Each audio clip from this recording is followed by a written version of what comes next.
you all for coming today to be a part of our panel, which is entitled Ukraine, Putin, and the New Cold War. We've brought some great people to be here and discuss this very relevant issue, and thank you for coming and taking the time to be a part of it. First, I want to say that if you're interested in nuanced explanations of important issues, like the current situation in Ukraine, you should seriously consider joining the Cornell Democrats and/or the International Affairs Forum. Both organizations discuss politics, policy, and strive to give you the kind of expertise you'll see today. Second, I need to thank our many generous co-sponsors. We'd like to thank the Department of Government, the Department of History, the Cornell University Program Board, the Department of Policy Analysis and Management, the Mario Einaudi Center for International Affairs, the International Affairs Forum, the Sociology Department, 93.5 WBBR and Cornell Radio, the Mellon Fund, and the Cornell Republicans. I also want to give special recognition to Caitlin Harnahan and from the IAF, and especially the Cornell Democrat Speaker Chair Michael Sun, without whom this event would not have been possible. Thank you all.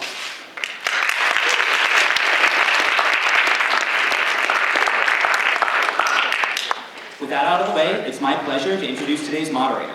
Our moderator is the President White Professor of History and Political Science and the former chair of the Department of Government here at Cornell. He's the author of numerous books, is an expert on Russia and peace and conflict studies, and he requested that my introduction of him be brief. So please welcome Professor Matthew Evangelista.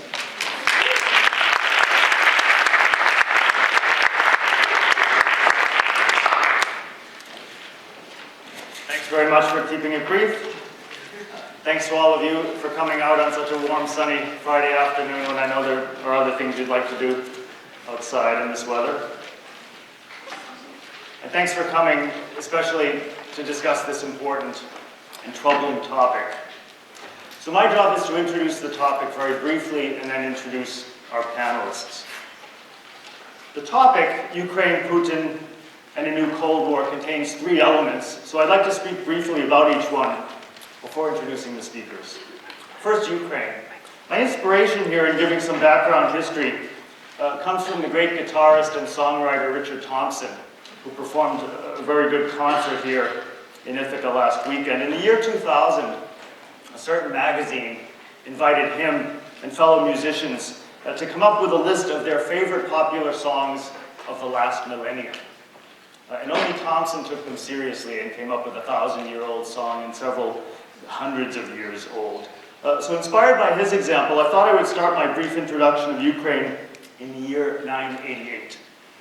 Then I'll fly through the next century or so and leave it to the other speakers to bring us more up to date.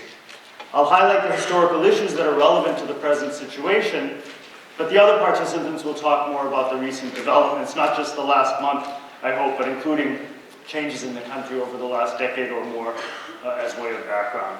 So 988, it was the year a ruler based in Kiev in present-day Ukraine decided to adopt Christianity for his kingdom, which historians have come to call Kievan Rus. It was the forerunner of the country that became the kingdom or Tsardom of Muscovy and then Russia after the seat of the Eastern Orthodox Church made its way to Moscow to protect it from invasion by the Mongols. That is a bit of history invoked by those who favor union or at least close relations between Ukraine and Russia. But there's a different bit of history that focuses on the western part of Ukraine, and particularly the region historically known as Galicia. It was not traditionally dominated by Russia, but by several other powers, including briefly even Sweden. You get a sense of how many rulers this region had by the number of names given to its capital city. Lvov, Lviv, Lviv, Lemberg. As you hear, I can mispronounce it in all four languages. I'm going to call it Lvov without any political prejudice implied. By the end of the 18th century, Western Ukraine, which had been part of Poland and the Polish-Lithuanian kingdom, came under the control of the Habsburgs, the Austro-Hungarian Empire.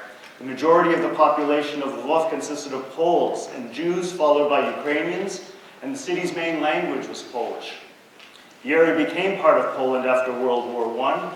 In the run-up to World War II, Hitler and Stalin struck a deal in 1939 to divide Poland between the two countries. The Soviet Union incorporated Western Ukraine into the Ukrainian Soviet Socialist Republic.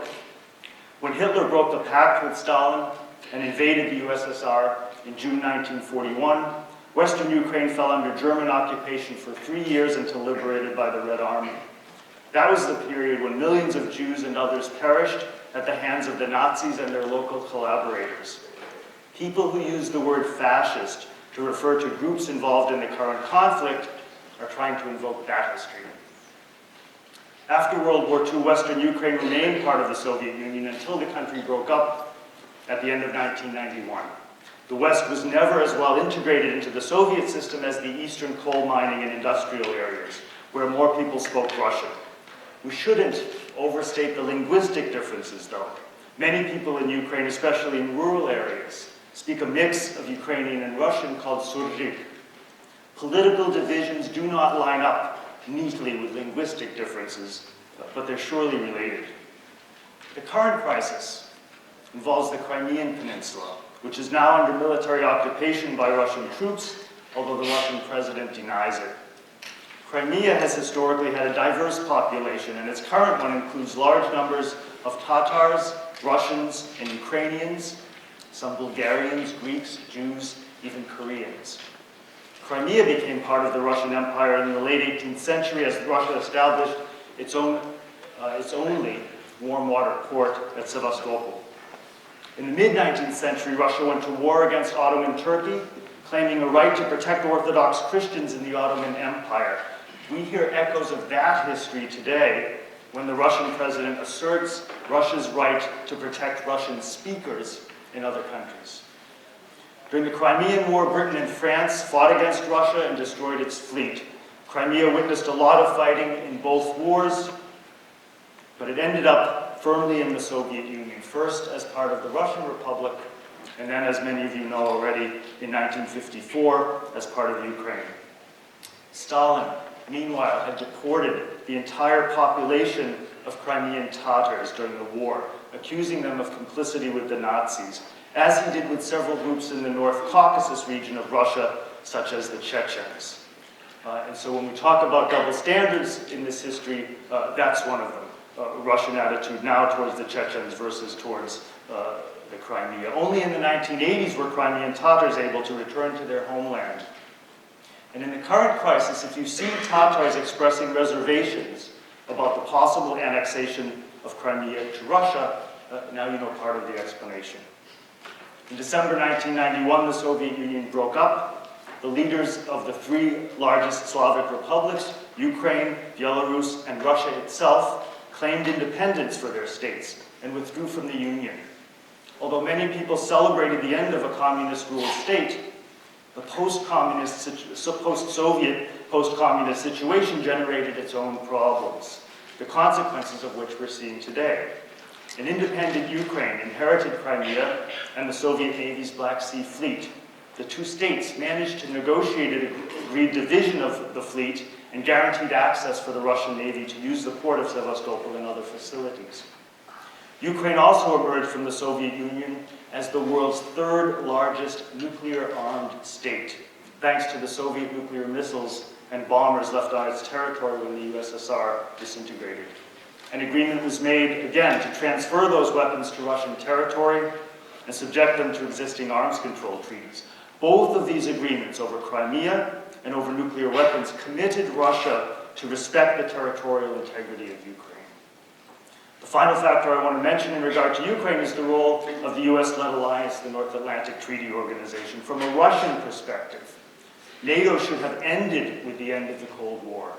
Instead, it expanded its membership to include most of the former Soviet allies and parts of the old Soviet Union itself, bringing the alliance to the borders of Russia. NATO also considered the former Soviet Republic of Georgia for membership, something that many people argue contributed to Putin's decision to invade Georgia in 2008 in support of two of its separatist regions. Some analysts see the current crisis as having a similar objective, to prevent NATO from ever including Ukraine as a member.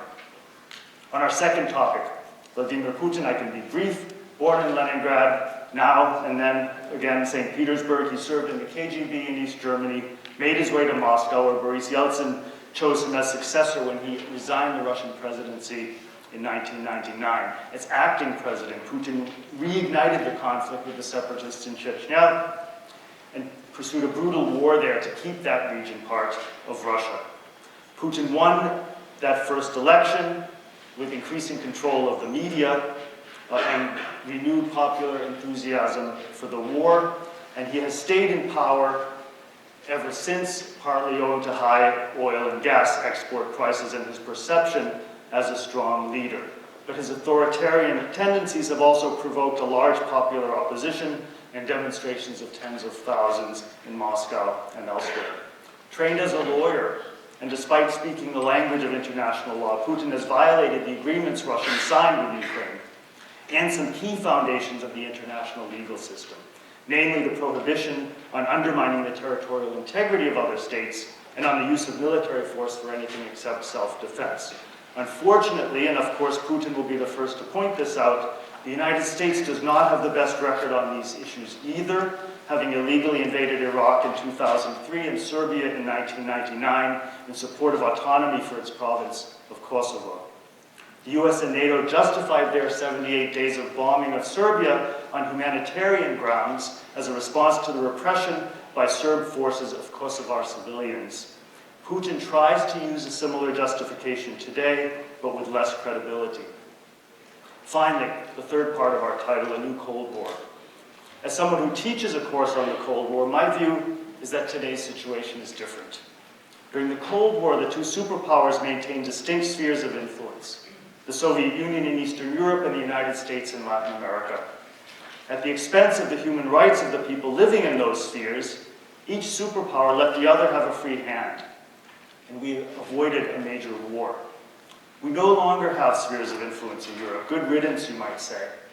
But the consequence is an ambiguous situation, where NATO, the European Union, the United States, and Russia all think they should have a say in Ukraine's fate. Our speakers will tell you more about how we arrived at such a dangerous state of affairs. I hope they have some good solutions to propose, because I myself am quite pessimistic. Let me introduce them now in alphabetical order. And although we don't normally do this with introductions of speakers, I'm going to tell you where they were born, because you'll see that we have quite a diverse panel, and I'm actually the only member of it who was born in the United States. Julia Ioffe is a graduate of Princeton University, a senior editor at the New Republic, which was co-founded by Cornell's own Willard Straight. She won a Fulbright grant to spend a year in Moscow and stayed on as a correspondent for foreign policy and The New Yorker before taking her current position. She's appeared often on television to discuss these issues, and she has very recent first-hand experience from reporting from Sochi and from Kiev, and we're very happy to have her here. Frederick Logoval is the Stephen and Madeline Anbinder Professor of History at Cornell, Vice Provost for International Affairs and Director of the Maria Einaudi Center for International Studies. He's a specialist on the history of U.S. diplomacy and foreign policy, as well as the international history of the Cold War and the Vietnam Wars. His recent book, Embers of War, received last year's Pulitzer Prize for History and numerous other awards. Diana Sorshko-Harnett is an assistant professor of political science at Mercyhurst University, where she teaches comparative politics and international relations. She received her PhD from the University of Pittsburgh and is the author of The Ukrainian Voter, Electoral Behavior in a New Democracy. And I didn't do what I promised. Julie was born in Moscow, Fred was born in Stockholm and grew up in Canada. Vienna was born in Poltava and grew up in Kiev. And our last but not least, member of the panel is Katerina Kishukova, who's a visiting scholar at the Cornell Institute for European Studies. She holds a PhD from the University of Amsterdam and a master's degree from Central European University in Budapest. She's held research positions at the Kennan Institute and the Transnational Academy in Washington, D.C., and the Scuola Superiore Sant'Anna in Pisa, Italy. Her recent book is called Promoting Democracy in Post-Communist Ukraine, and she was born in Kharkiv in eastern Ukraine.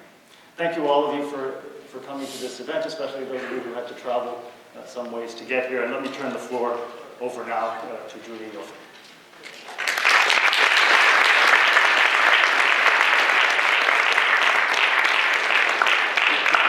There's no microphone there, so that's what we'll have to use, and I'll turn off in the meantime.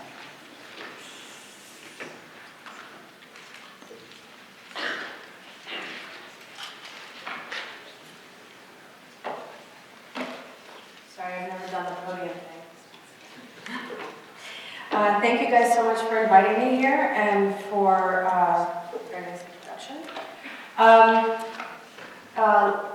Like the introduction said, I was just in Kiev and Ukraine. I was actually in Sochi reporting for the New Republic on the Olympics, and it was supposed to be a very light, funny time, which it was until the shooting started in Kiev, and I booked it there.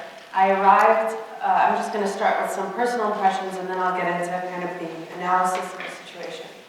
When I got to Kiev, it was the night of February 21st. It was a Friday night. It was the day the agreement was signed between the kind of warring factions in Kiev that stopped the shooting after dozens of people had been killed, mostly by snipers, government snipers.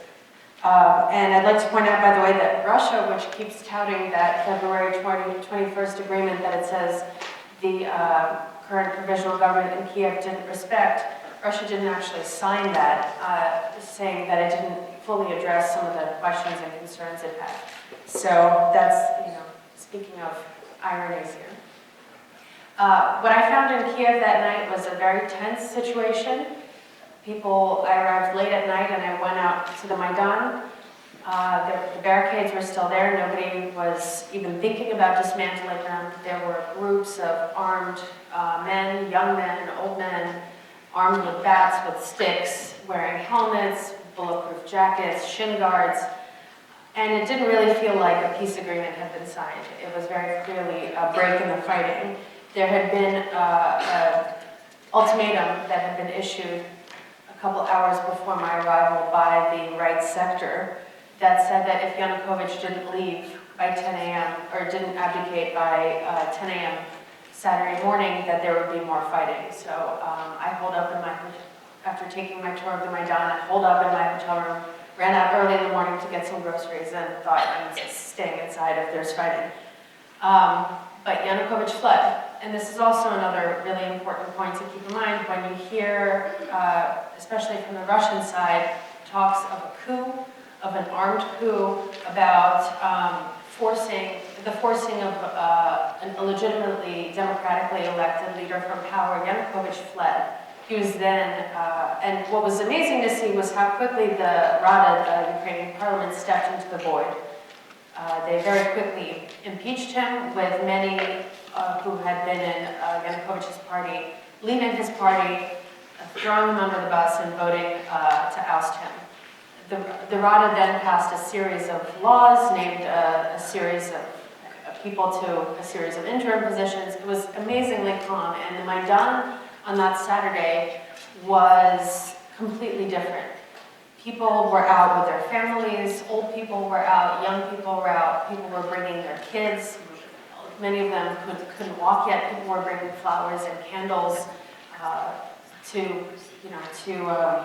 commemorate the fallen in the fighting that previous Thursday. It was amazing how quickly things had turned from this horrific violence to people crying in the streets with joy and praying at these impromptu shrines. But already there was kind of a rumbling, especially in Crimea, in the southeast of Ukraine, and journalists among us were thinking, is this really a peace again? And is there going to be more trouble?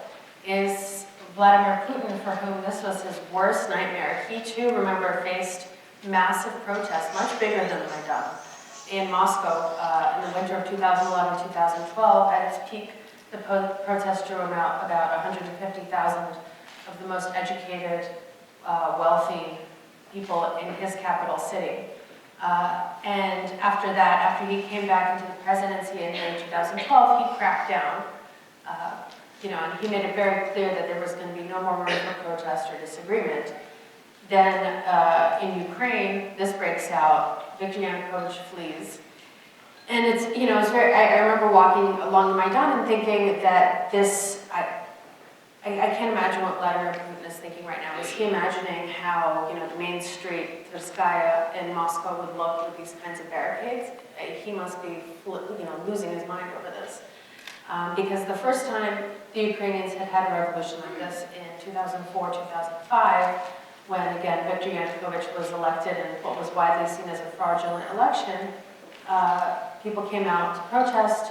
They forced a redo of the election, and a pro-Western government came into power in Kiev. Moscow was very frightened by this. By Moscow, I mean, of course, Putin, and he and his advisors really kind of put the finishing touches on killing the independent press in Russia, on cracking down on civil society, NGOs, and the like. They even formed this, I don't know if you've heard of namesake. It's a pro-Kremlin youth group that many people compare to I think a little bit inaccurately, to the Hitler Youth. But they've become they became kind of the foot soldiers of enforcing the Kremlin line. And this was all a response to what happened in Kiev. So for Putin, it's very important what happens there. And when a leader is forced from power, one that he had dealings with, he clearly lost it a little bit. But to go back to my story, I decided to, I had about two more days in the region before I had to fly back. And I decided to make a quick trip to Donetsk in the southeast. It is the heart of the Donbass region, the coal mining region. There's also a huge metallurgical industry there. And most of the industrial workers, since these industries came to Ukraine, have been Russian-speaking or ethnic Russians. And I wanted to see if if the language divide was as stark between East and West as I've been hearing. Especially in the Western media, you saw a lot of maps that showed a very neatly cleaved Ukraine in half. You know, with the Western half leaning towards Europe, speaking Ukrainian, and the Eastern half leaning towards Moscow and speaking Russian. What I found was a very calm city. I spoke to a fairly high-ranking political officer in the Donetsk city administration who told me that, he wasn't happy with this, but he did not like Yanukovych anymore. Because what kind of leader shoots his people and then flees? It was amazing to see that the loss of popularity and legitimacy that the party and the ousted president had in his hometown. Donetsk was his hometown. It's where the Party of Regents was actually founded. And what this man said, his name is Dmitry Nikolaevich, he said that if they send in new people to replace us, we'll go calmly, and we're not going to hold on. We don't want fighting, we don't want bloodshed. So another thing to keep in mind, especially given what happened yesterday in the city where clashes were so fierce that somebody was actually killed and many people were wounded. I also went to see a professor of political science, a young lecturer who just finished his PhD and was starting to teach. And he had, just by happenstance, four of his, what he said were his best students, were all about 20 years old, and he was probably closer to my age, in his 30s. And the difference was interesting. It's what tipped me off that this was not really an East-West divide so much as a generational divide. Most of the country speaks both Russian and Ukrainian. It's often a urban-rural divide. And what this professor pointed out was that, and his research confirmed this, was that it was very much a generational divide. So the older a resident of Donetsk was, the more likely they were to see themselves as Russian, and the younger a person was, the more likely they were to see themselves as Ukrainian, despite their ethnicity, despite their language preferences. So the students sitting before me were ethnically Russian. They spoke, Russian was their preferred language. But they were 20 years old. They were born after 1991 into an independent Ukraine, and therefore saw themselves as Ukrainians simply because they were born in a country called Ukraine. When the professor had been born just 10, 15 years before that, there was no such thing as the Ukraine. And so you have this mentality that Ukraine is not a real country. And this is something actually Vladimir Putin is reported to have said to George W. Bush at a Russia NATO summit in Bucharest, Romania in 2008. Where he said, George Bush said, Ukraine is not a real country, right? And I think this is something very important to keep in mind when you're trying to understand what Vladimir Putin is doing. He doesn't really see, when people are talking about an invasion, I don't know that he understands what they're talking about. If this is not a real country and it's full of Russians, then he's just moving troops around or taking what he already thinks is his. And it kind of made me realize to what extent this was still this kind of long post-Soviet transition. And my bet is that when we're looking at this, 50 years down the line, 100 years down the line, this is going to be seen as this long post-Soviet period where things are sorting out, the borders are being hashed out again. Because a lot of the way that the borders were drawn in 1991, they were just drawn according to the old Soviet borders, which were drawn, in the 20s by Joseph Stalin. Crimea, actually, I didn't get to, weirdly, because, and I considered it, but it was so calm there, and my fellow journalist friends who were already down there said, don't bother, it's so boring, there's nothing going on. There's like 10 people in the square with Russian flags, really nothing to see. And the reason I tell you how calm Kiev was, and how calm especially Donetsk was, and how calm Crimea was, show you how quickly things have changed and to what extent this was a crisis that was manufactured by Russia. A lot of the protesters, there have been many reports of the protesters who are being, protesters coming out in favor of Russian intervention or asking for Russia's help in Donetsk, in Lugansk, in Kharkiv, and eastern and southeastern Ukraine and Crimea are actually Russians who have been bussed in from right across the border. The guy who planted the Russian flag on the building of the Donetsk city administration, that was a couple weeks ago, he was actually a Russian youth Kremlin activist. And when were these groups formed? Right after the Ukrainian color revolution. So it all comes back. He had actually done this kind of thing before. He had planted a Soviet flag on the building of the last independent television station in Moscow.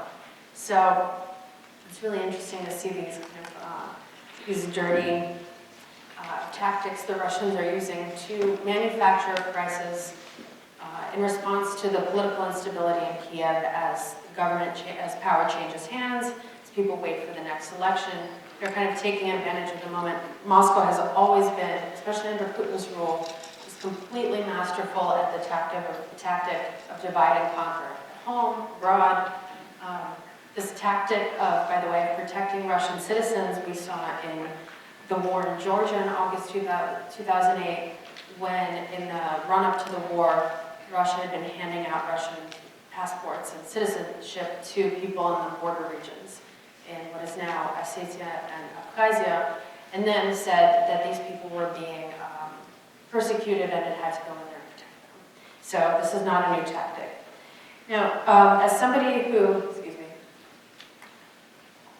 works in the media, there's a lot of information out there. There's also a lot of misinformation out there, and the Kremlin has been working in overdrive to muddy the waters and to give you certain ideas about what's happening over there that don't necessarily correspond to the truth. You might hear from a network called Russia Today, or RT, which cleverly disguises the fact that it's called Russia Today and is actually a Kremlin-funded English language and now Spanish and Arabic language channel that is designed to get the Kremlin point of view across. And it is nothing more than Kremlin propaganda, I swear to you. So some of the things you should that you're likely to see, that this was a coup. Like I said, this was not a coup. There were protests. They turned violent, in response to which the president fled the country, and for a long time, people didn't know where he was. When I was in Donetsk, I was getting calls from local activists that I was supposed to meet with, saying, we can't meet because we have to take off. We have to go to this monastery 70 kilometers outside the city center because we heard he's there. He wasn't. He was in Russia. Even his own party abandoned him, like I said. The Rada voted, albeit with some minor violations, to impeach him. Everything was done in a very civilized and calm manner. The radicals, the fascists, which we heard about, they exist. They really exist, and they're there. But they are being hyped up and talked about as if, it makes it look like they are, half of the protesters, or all of the protesters, or all of the people in power in Kiev. That is not true. The people, for example, the acting prime minister, who was just in Washington this week, was actually, very white-collar politician from, Yulia Tymoshenko's party. He himself ran for president in 2010. Personally, I think it's better to see, that we're seeing what we're seeing now, that people from Right Sector, which is this nationalist organization in Ukraine that was cobbled together in the fall, that they've declared their intention to form a political party, to run in elections. It's much better that they're out in the light and forced to play actual politics instead of being in the underground where they can be violent and hard to control. A lot of what you heard about the protests in Kiev was that this was about Europe versus Russia, whether Ukraine would join Europe or whether it would join Russia. That is not true. The protests started with because Viktor Yanukovych backed out of, at the last minute, signing a very loose agreement with the European Union. But by the end, it was not about Europe, it was not about Russia, and it was certainly not about the US. It was about Viktor Yanukovych, about how corrupt he was, about how he ruled the country in a very thuggish way. And it was about the kind of country Ukrainians wanted to live in. It was about rule of law, about democracy, about transparency. And, the other thing I want to talk about is what you hear a lot, especially in the Russian media, was that this was this was a coup manufactured by the US and Europe. Europe was kind of involved in what was happening, but the US especially was really behind the ball. And if anybody was really involved on the ground in Kiev, it was Russia. And they lost. Their guy lost. And this is in part, or what you're seeing now is in part a reaction to that.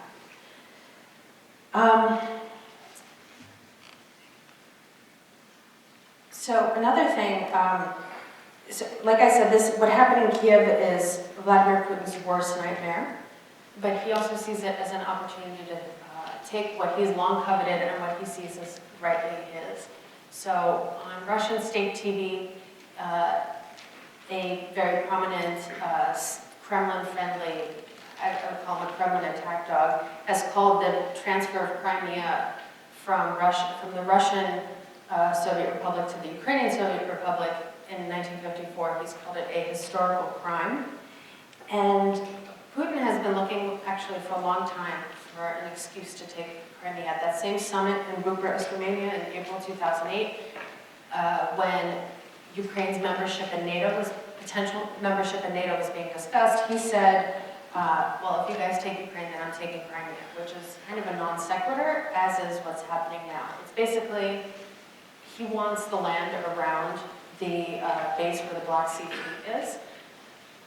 He sees it, like I said, this is a fictitious country. They have something that's his, and he's taking it back. He's been looking for a reason to take it back for at least 6 years. Now, what's interesting is that the Russian public supports what's happening. A pretty fresh poll by a Russian pollster, which is more credible than the others, found that nearly 2/3 of Russians think there's no legitimate government in Kiev and that there's anarchy on the streets of Ukraine. Over half of those polled said that moving Russian troops into Crimea was legal.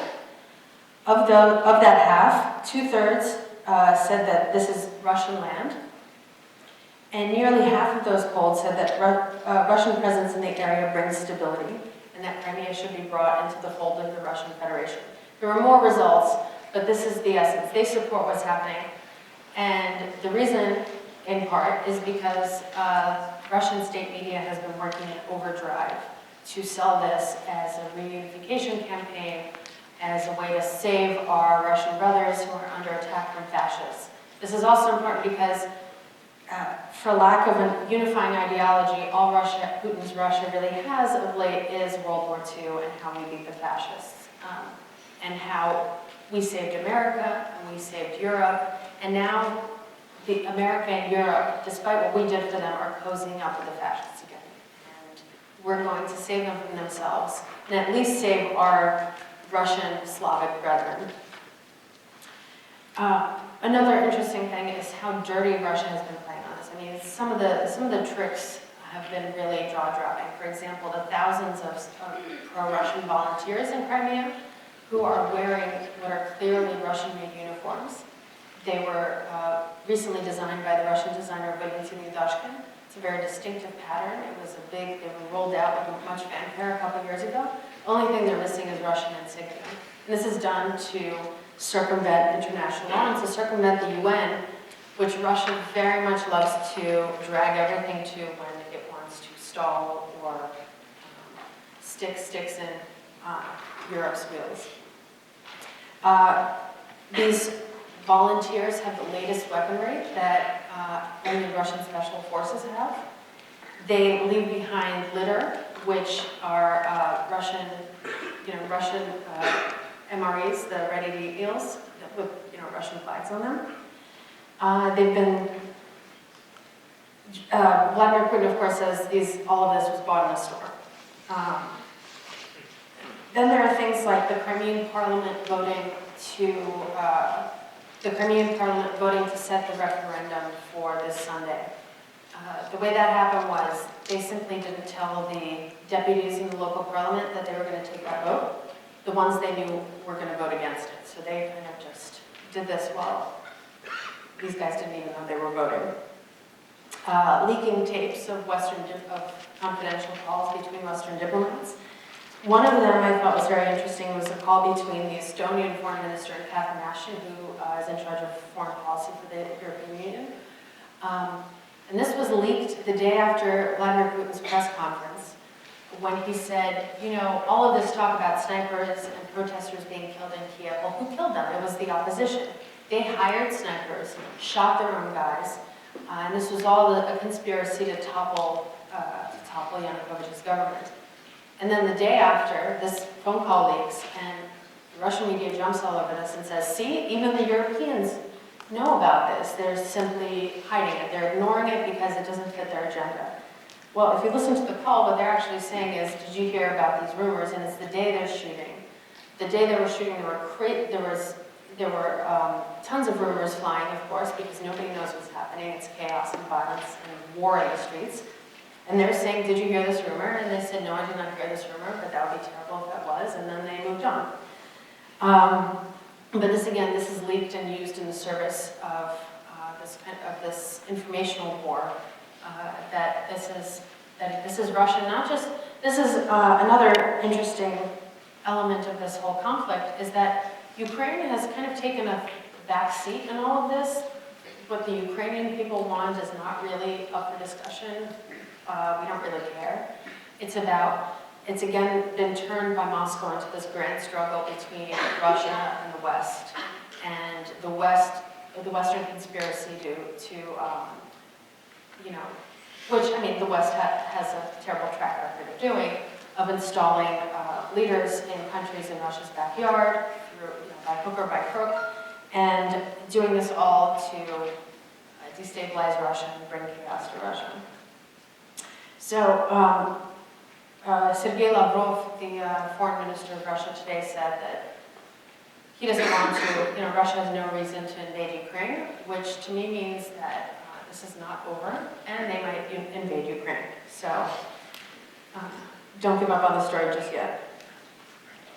Especially given all of the commotion happening in eastern and southeastern Ukraine, and these Russian protesters being bussed in from across the border continuously. Another thing we've seen is Putin's decision-making process is becoming very insular. These decisions have been made on one hand, on the spur of the moment. On the other hand, getting the latest uniforms without insignia to thousands of troops is not, something you do overnight. But it's been reported that these decisions are made with a shrinking circle of advisors, none of whom are the kind of economic liberals in the traditional sense, but these are all his friends from the KGB days. And these are guys who don't think Ukraine is a real country. So this is part of the reason we're here. And another I think, these guys' involvement in his decision-making process is part of why we've seen this flaring up of Cold War rhetoric. And Putin has constantly accused the West of ramping this up, of reigniting the Cold War. Really, this started when people came out to protest in Moscow in the winter of 2011, 2012, and Vladimir Putin accused them of being State Department plants. There was a documentary on Russian state TV that said that these people were being paid by the State Department in cookies, if you can believe it. And when he came back to the presidency, when he was inaugurated for the third time in May of 2012, he initiated a crackdown, and even in basically the cornerstone of his re-election was this anti-American, anti-Western rhetoric that Russia, and a lot of what you've seen, I mean, the anti-gay laws that you've heard so much about, they're not about the gays, they're about the West. It is about protecting Russia and Russian spirituality and morals from the insidious, corrupt, soulless West. And this has been the cornerstone of Putin's third term.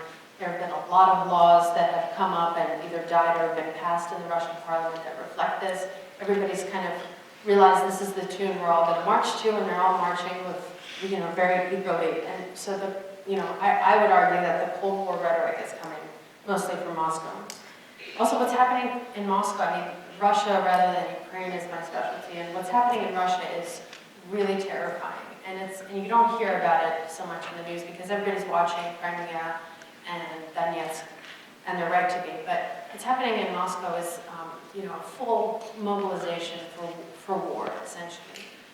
The internet is being blocked. Access to oppositional sites is being blocked.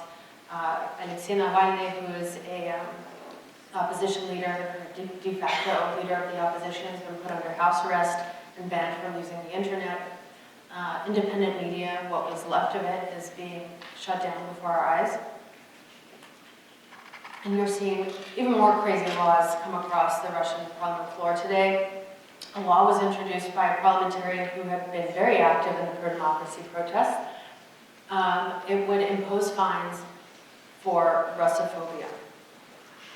I don't know what that means, but this is everybody kind of trying to show their stripes, and it takes on really kind of terrifying forms. And a lot of my friends in Moscow are really terrified and talking about immigration.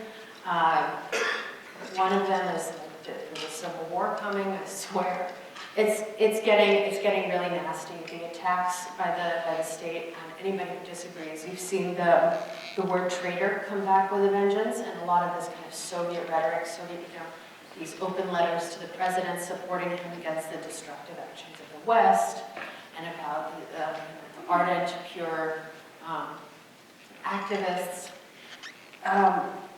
You saw a lot of this is played out on Russian TV, which kind of tells people what to think. It's completely dominated by the Kremlin. It's either by direct ownership or it's owned by Kremlin-friendly oligarchs.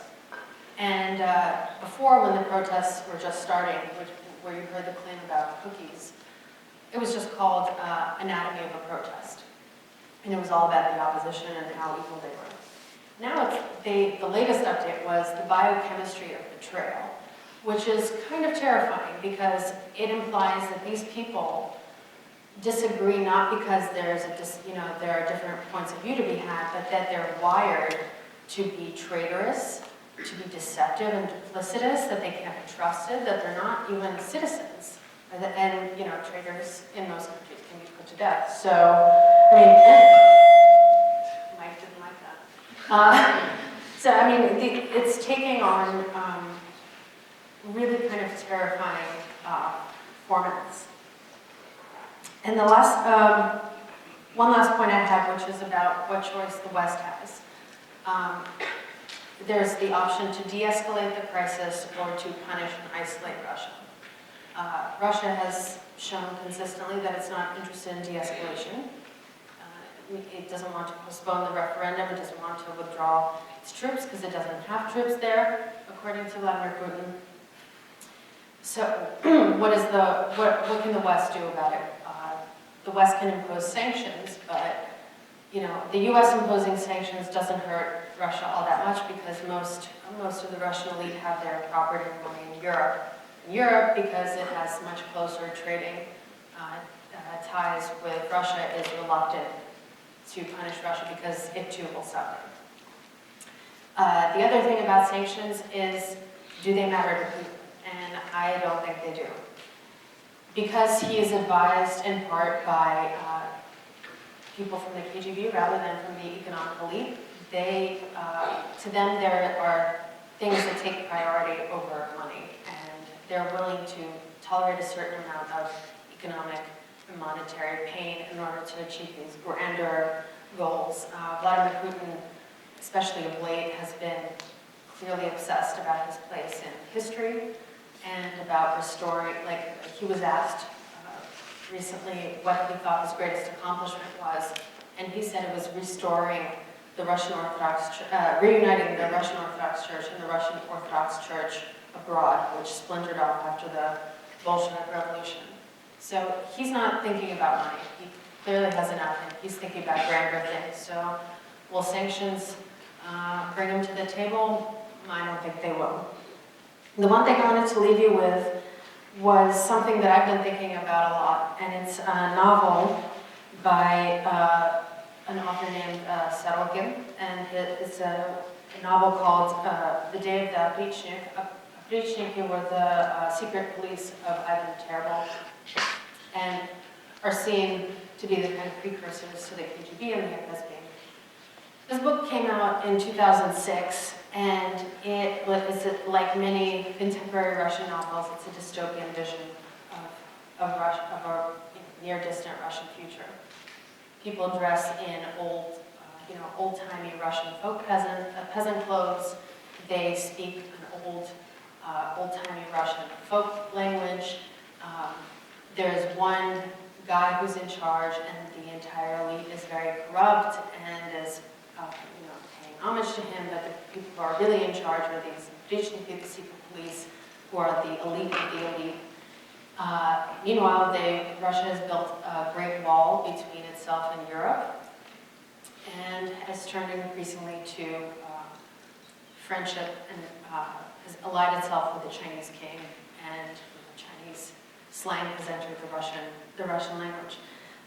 The more I see the developments of the last 2 years, the more I find myself thinking about this novel and how spot on it was 8 years ago, about this return to this mythical Russian peasant past that probably never existed, and the vilification of the West as something that is corrupting Russia and that Russia needs to be protected from, and kind of leaning more towards Asia.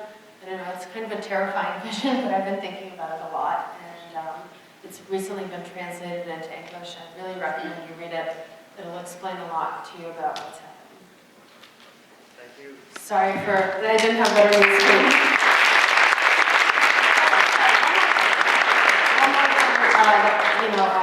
You mentioned the double standards, and I wanted to address that. So, I don't know if you guys were paying attention, like 2007, 2008, there was a lot of hullabaloo in the Baltics, especially in Estonia, which actually was persecuting its Russian speakers. People who were not Estonian at the time, independence was won by Estonia in 1991. People who didn't live in Estonia before the beginning of the Soviet era did not get citizenship. They had these gray alien passports that were just travel documents. They were not considered citizens. This was actually persecution of Russia. Russia never invaded, and that's in part because Estonia is part of NATO. So, I mean, that's another thing to keep in mind when you hear Russia talking about that it's just protecting Russian citizens and Russian speakers in its backyard. Thanks very much for those remarks, especially the first-hand perspective. Let me tell you what we have in mind now for the rest of the session. I know that there are many of you who are eager to ask questions, make comments, including people from the region, people with first-hand information themselves, so there will be time for that. What we're going to do now is turn to our panelists and have them each give reactions or follow-up remarks on the order of 5 or 6 minutes each, and then we'll open up the floor. And we do expect to finish by 6:30 for those of you who might want to get to a certain hockey game or whatever other obligations that you have. So what I propose is that we have our Ukrainian experts speak next, and then ask Professor Logoval to comment on the international situation, U.S. policy, whether the Cold War analogy is relevant, and that sort of thing. So, Diana, do you want to? And I think at this stage you're welcome to stay at the table if that's more comfortable. Yes, that's absolutely fine. Thank you again for organizing this very timely panel. I'm very happy to be part of it. I'll try to keep my remarks very brief because Julia has addressed many, many things that are absolutely spot on. And I think one of the things that you will hear from all of us on this panel is, again, reiteration about what this protest was all about, what Ukrainian situation was all about. It is indeed a domestic political crisis addressed at the corruption, not so much an anti-Russian protest.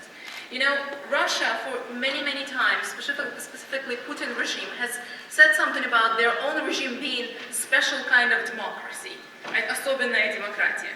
Right? Well, I want you to ponder a certain thing about this special kind of Russian democracy. You know, Julia brought up one of the greatest Russian writers. I want to bring up another one. Mikhail Bulgakov once said the most wonderful thing. You know, sturgeon cannot be of second freshness. There is no second, the first freshness to sturgeon. It's either fresh or it's rotten. So the question about democracy is, what about democracy? Is it democracy or is it special kind of democracy? And it's specifically that this special kind of Putinesque democracy that we didn't want in Ukraine. Building off on this, however, it is remarkable again how supportive the Russian population is of Russian intervention in Crimea, in the fact that Putin's own support in the last few days has increased tremendously.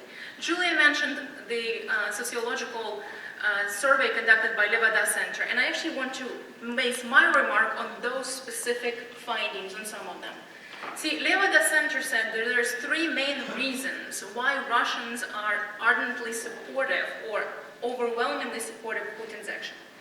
Here are some of the reasons. Number one, protecting of the Russian population, Russian-speaking population in Ukraine. Number two, discreditation of Euromaidan, discreditation of the protesters as Nazis. You heard this already. Number three, the sheer chaos in Ukraine. I want to take this in reverse and tell you why each and every one of them is complete and utter nonsense. To a degree, at least to give you an idea why they are nonsense. Chaos in Ukraine. First and foremost, right? Putin's propaganda machine works remarkably. Julia mentioned there is an information war. Internet is being shut down.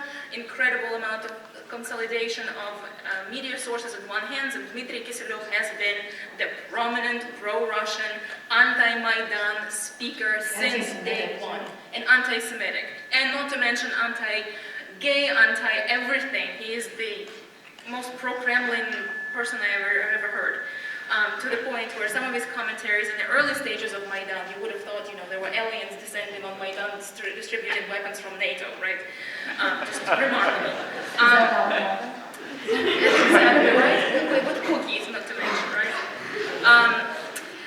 So for Russians, the way that this Maidan has been shown from the very beginning is precisely chaos. With people throwing Molotov cocktails, there's people on the streets, nobody works, everybody's camped out on Maidan, having good old times, screaming Slava Ukraini, Geroyam Slava.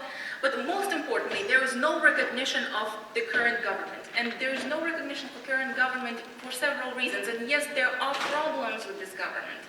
We ourselves know, the specialists of the political climate of Ukraine know that constitutionally, there are problems with how the president left.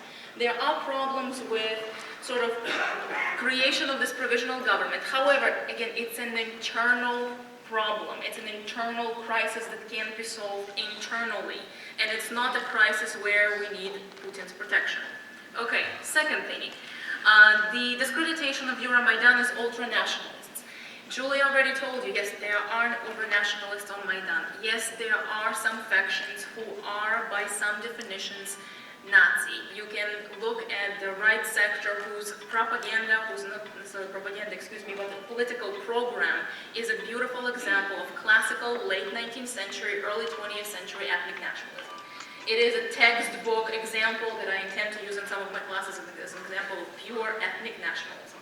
However, in addition to these things, how you understand nationalism matters. And for Russia, for Vladimir Putin and for his faction, there's no discerning between different understandings of national identity. You guys are representative of a national identity which are multi-ethnic. You live in a country that is an example of a multi-ethnic civic nation. For Russia, it is a kind of a difficult thing to wrap their minds around. Nationalism in Russian understanding is purely ethnic. Therefore, the moment these Ukrainian boys and girls jump out on Maidan with Ukrainian flags, oh, you must be Nazi, right? As in, the connection is not even necessarily needed to be there. It's not an intellectual connection either between ethnic nationalism and Nazism. It's a historical one, and absolutely in a history. But it's definitely a conclusion that Putin jumps to and his propaganda machine is very happy to distribute. Finally, this rights of Russian-speaking population. In international law, there is this wonderful principle called responsibility to protect, R2P. It's a very convenient thing. It's a very convenient little disclaimer that goes against another very important principle of international law called sovereignty. If you listen to Russian UN representative Churkin, I urge you to go and find some of his speeches from his past. Churkin very cleverly uses one when it's convenient and the other when it's convenient. Sovereignty is involved every time where United States is involved in protecting, again, in inspiring R2P to protect citizens' rights. Syria, Libya, Egypt. However, R2P is very conveniently used by Putin, but again, not at all times, and it's a dangerous thing. Yes, Ukraine has a very diverse population. There's definitely linguistic distinction. If you actually check out the stats for, again, forgot the English word for it, population census, thank you very much. Population census. Get excited, forget English. If you look at census, you will find that there is a tremendous distribution of Russian-Ukrainian speakers. Yes, 70% of Ukraine overall, as of 2011, claimed that Ukrainian was their language of preference. 30% claimed otherwise. In East, you will find, again, Donetsk, Kharkiv, Lugansk, you will find the reverse, especially in Crimea as well. So it shouldn't be a surprise to you that there is such a distribution. But then again, go check out how much Russian speakers are in Brooklyn. Julia already mentioned to you that if you really look at some of the violations of true Russian-speaking rights in Baltics, they were prevalent. And if forbidding people speak their language as national is right enough to invoke R2P, that's all I'm going to say. Think carefully about where this can be applied. So all in all, again, I think all of us will reiterate to you that propaganda machine works beautifully in Russia, and we definitely need to be cautious, and the information war there is on the rise. But I'm sure you guys will have questions, and I'll be happy to speak more on that later. Thank you so much.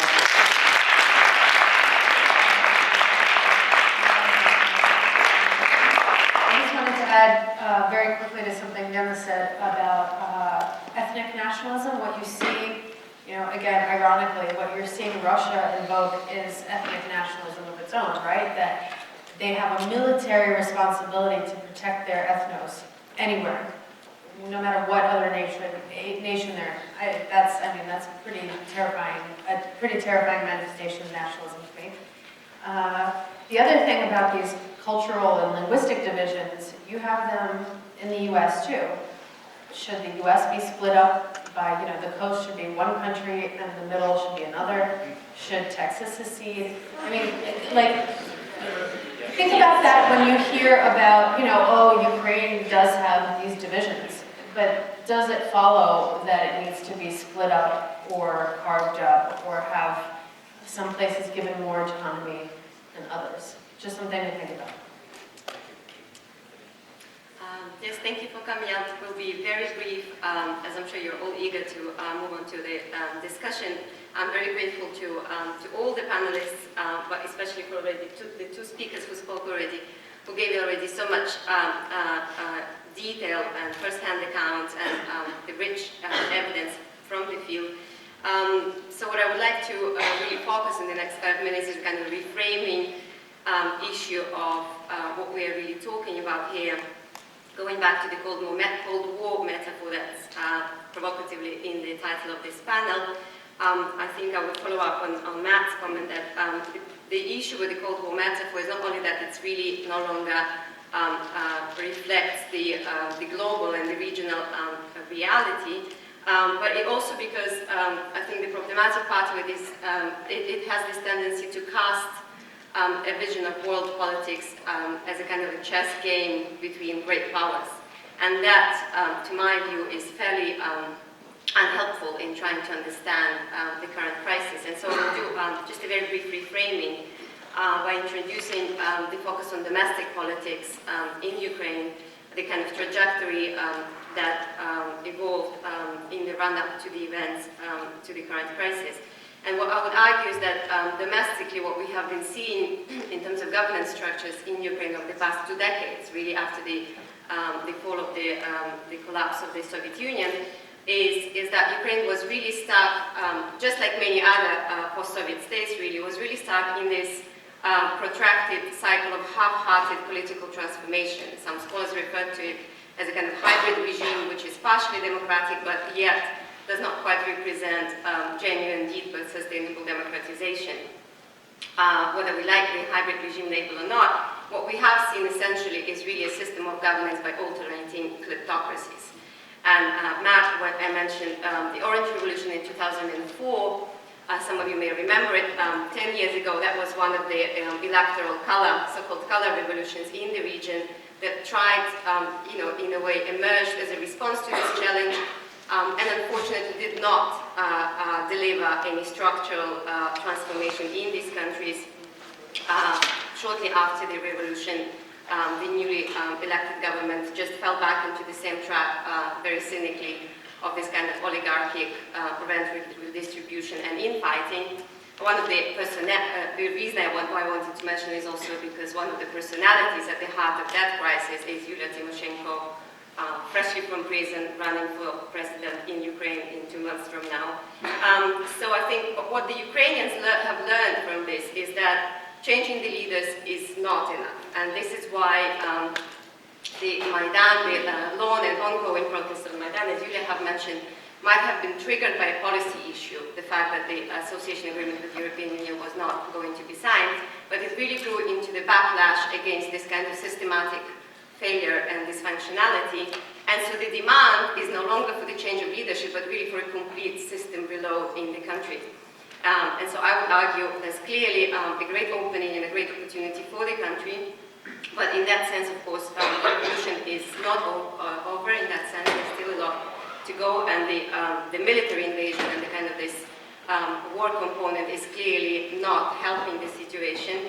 And we also have to remember that there are still indeed very strong constituencies for the re-establishment of the status quo in the country. What we also have to remember that this kind of dysfunctional governance system was very well integrated into a kind of a regional configuration, right? Of which Russia is, of course, a central piece. And as we already know, also Russian internal domestic dynamic is very similar to that kind of political status quo as well. So that's one dimension. I think we should understand why Russia is being so involved and has been so much involved in the domestic political crisis in Ukraine, because what it sees at stake is really this overhaul of this kind of political status quo. There are also important regional repercussions as well. Let me mention kind of 2 vectors and 2 dimensions. One is, of course, that while Ukraine has basically snapped the offer, not Ukraine as a whole, but the President Yanukovych snapped the offer of the European Union to sign the association agreement, Moldova and Georgia are going to sign the association agreement as early as August this year. Both Moldova and Georgia having territorial integrity problems and experiencing, obviously, very overt pressure from Moscow along the same lines as Ukraine was last year, trade sanctions, issues with gas, and these sorts of things. So this is one factor of regional politics, which is going to be very important in terms of what's going on with this crisis, with the current Ukrainian crisis. The other factor of regional politics was the question of the Eurasian Union that Russia has announced that is still going ahead to institutionalize as of 1st of January next year. And it's going to build on the existing customs union with Russia, Belarus, and Kazakhstan. Now, clearly, what is happening now with the invasion in Ukraine, on the one hand, makes the future members of the Eurasian Union fairly edgy in terms of what their role in this new regional integration scheme is going to be, and the kind of power balance issues that there might be in that context. But also more broadly, the whole notion of regional integration is clearly at odds with the kind of incursion that we're observing now in Ukraine.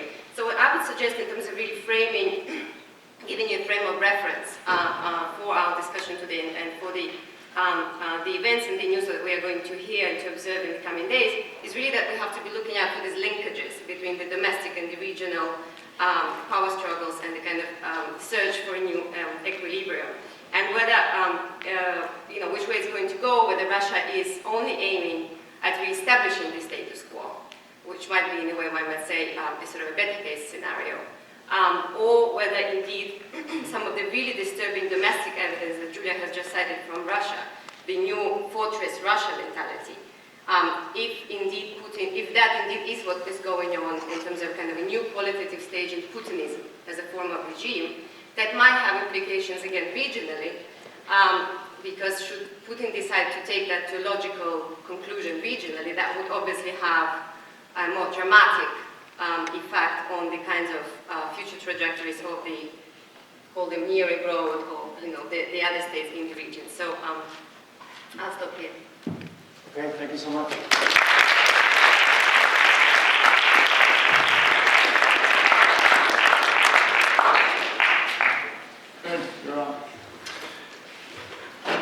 Well, so I'm going to be brief. I'm the only one standing between us, I guess, and you and discussion.